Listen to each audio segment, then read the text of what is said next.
Alright guys, serious essay time.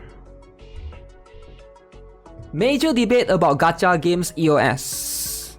Alright, I want you guys to be serious for a while. Let's talk about this in a very serious manner.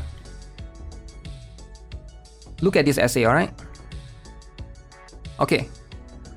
I've been seeing a lot of gacha games die and EOS throughout the years, and also discussed this with lots of people, be it whales or free-to-plays. Okay? I'm sure you guys have experienced it. Princess Connect. What else? Exo's Heroes, Super String, Illusion Connect. Lots of these games. EOS. Out of nowhere. Right? The response was different, but there were one major thing most of them agreed they were doing after EOS. And that is to charge back. Oh, charge back the credit card for all or at least a year's worth of spendings on the said game. From what I understood, it looks like companies like Visa and MasterCard understand that if your possession is not due or taken away from you, your belongings taken away from you, in this case, your valuable account that is so precious is stolen by the game company, you are eligible to refund the non-given products. Where in this case, the products were taken back. Damn. Is it the same though, guys? Guys, be honest with me, is it the same? Company taking back certain thing and company shutting down the service is not really the same though, right? I mean, like, I know like sometimes people are upset and stuff, but I don't think you can look at them as the same, because it's like, it's totally different aspect, right? And I also imagine filing a chargeback after years. Okay, I've surveyed lots of whales. Not Leviathans, they probably don't care. Whales. And also not content creators, because those sea sucks will lie and die for the game company. Damn.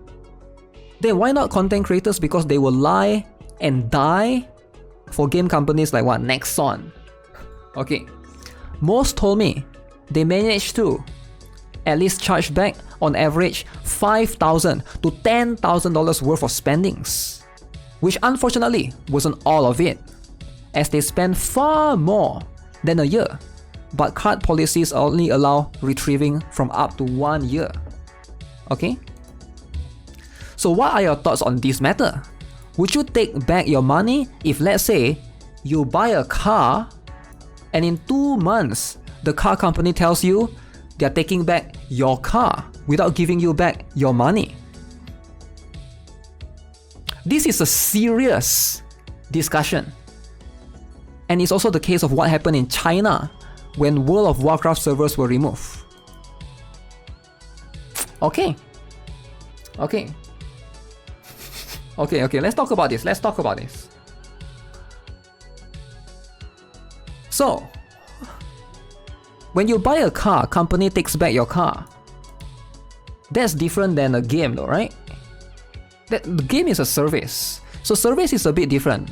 I view service like more like Netflix, right? So let's look at this. Let's say you subscribe to Netflix subscription.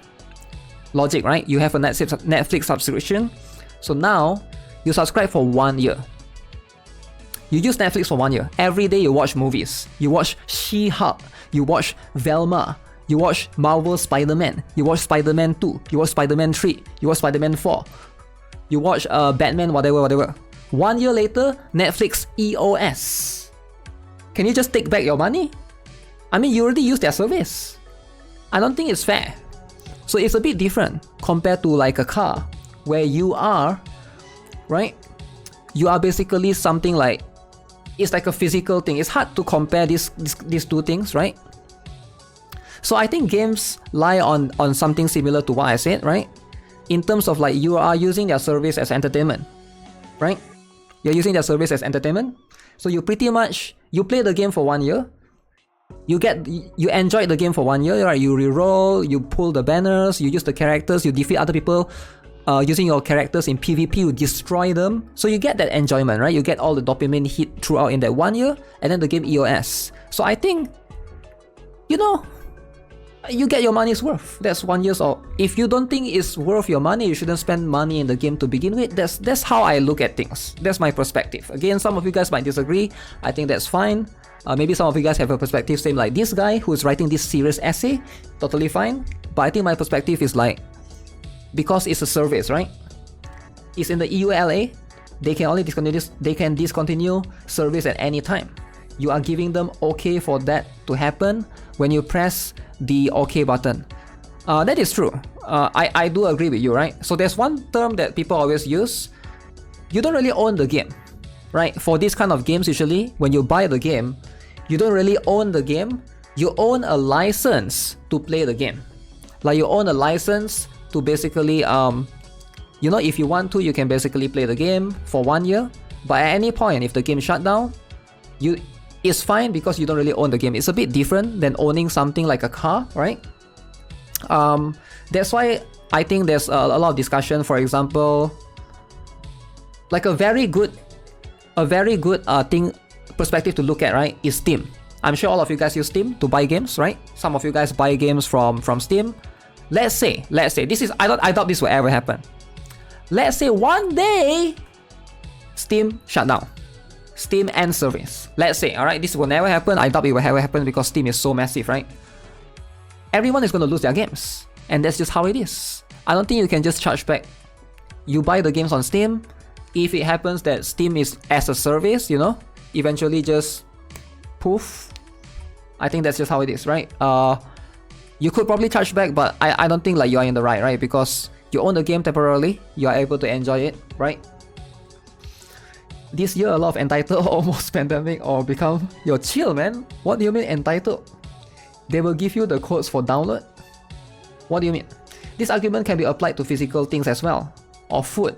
If you go to McDonald's and eat 90% of the cheeseburger, can you still get a refund? No, you can't, right? Yeah.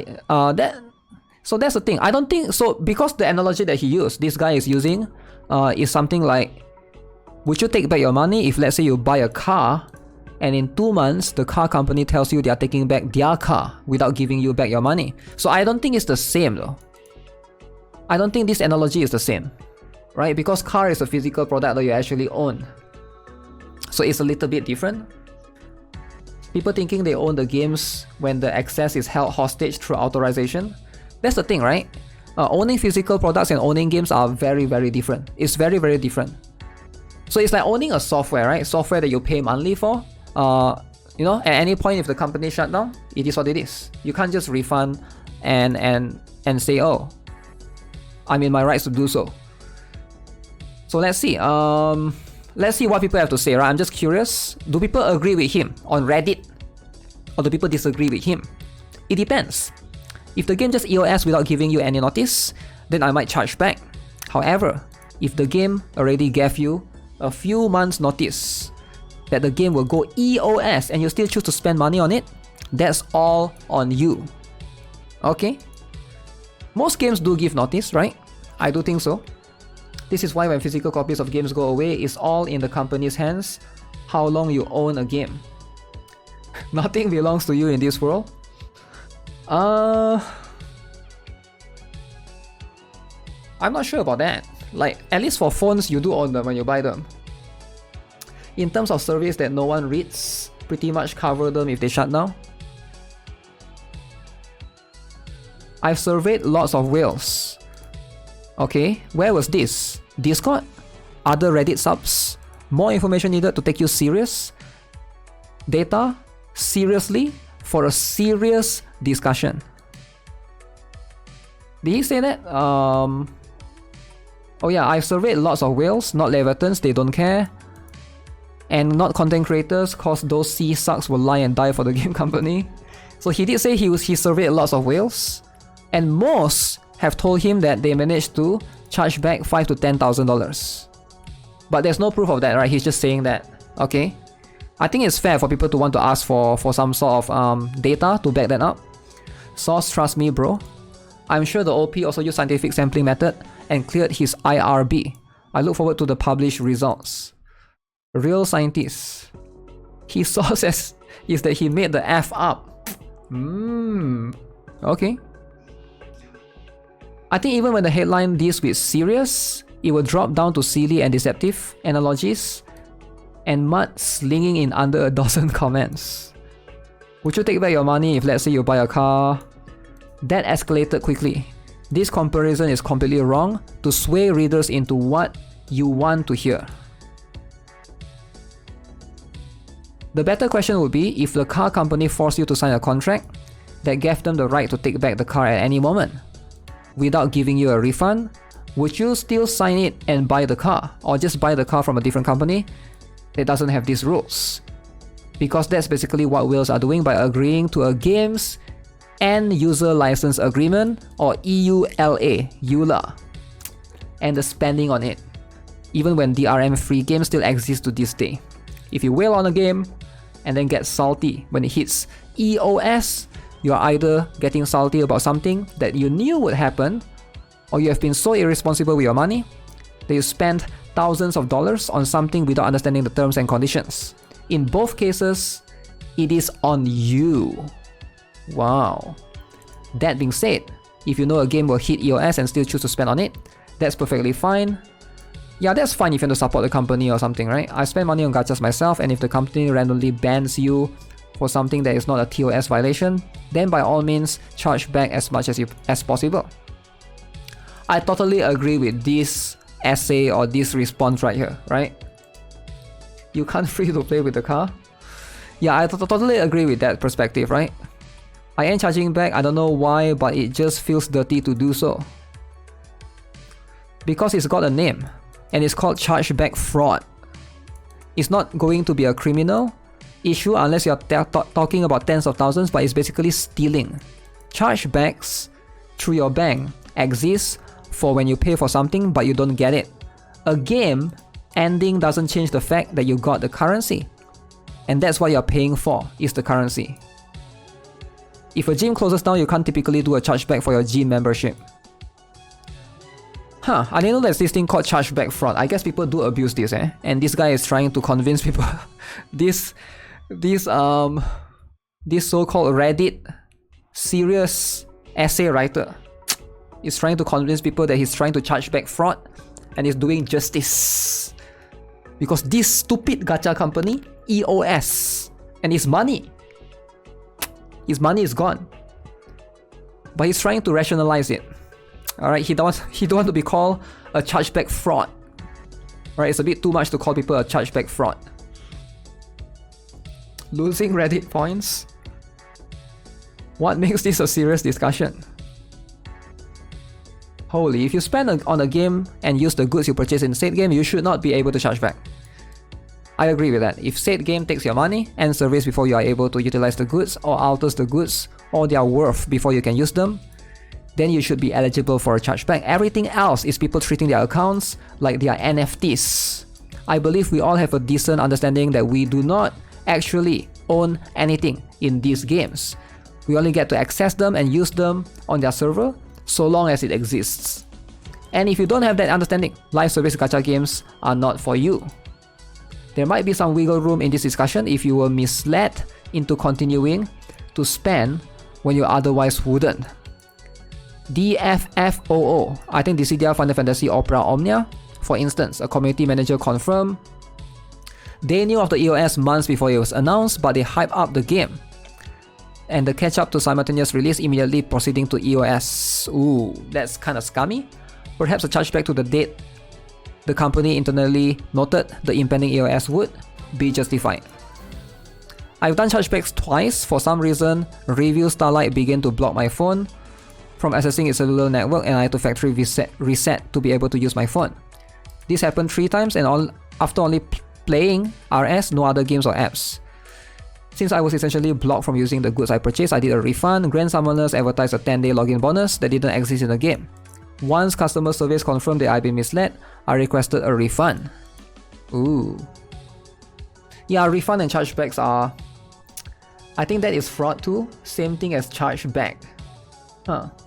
Companies know that the game is sustainable pretty early on before they go EOS, and they bait people as long as possible. Actually, there's a reason for that. I'm not sure if you guys know this, but especially for some companies that are, how to say, what's the term again? Their stocks, something to do with their stocks. Their stocks are openly traded or publicly traded, right? That's the term. They cannot just announce or let people know in advance because people might take advantage of that. And it will cause some people to panic, right? Especially like you guys know, right? Like the recent China gaming rule announced, then the stock like dropped in value of over $8 billion, especially for very big company or publicly traded company. Even if you know certain things in advance, you ideally want to like maintain some sort of like secrecy to a certain extent because it can affect your company's trading value to a certain extent. As far as I know, that's one of the reasons as well. Could be multiple other reasons, but that one I think I can agree with that. I can see why that's a thing. Because a lot of these company, literally the stock value can go up and go down, right? It has happened to Apple, it has happened to some people where there's some sort of like controversy or drama, the stock value just plummet like crazy, right? Miserable mindset, you need to be wanting to take money from someone who went EOS. There's a prohibited trading period. Yeah, so it's like that's one of the reasons that I heard. I thought that was kind of an interesting aspect or perspective to look at for some of these companies, right? At the end of the day, these are all, you know, companies and they have investors, right? So you don't want your investors to just like suddenly pull out massive amounts of money like crazy. But yeah, I think this is a very interesting discussion, right? To look at a different side of gaming or gacha games, not from the games perspective, but from like a monetary perspective of how they handle the games, EOS, chargeback, and stuff like that, right? I do like talking about this a lot, actually.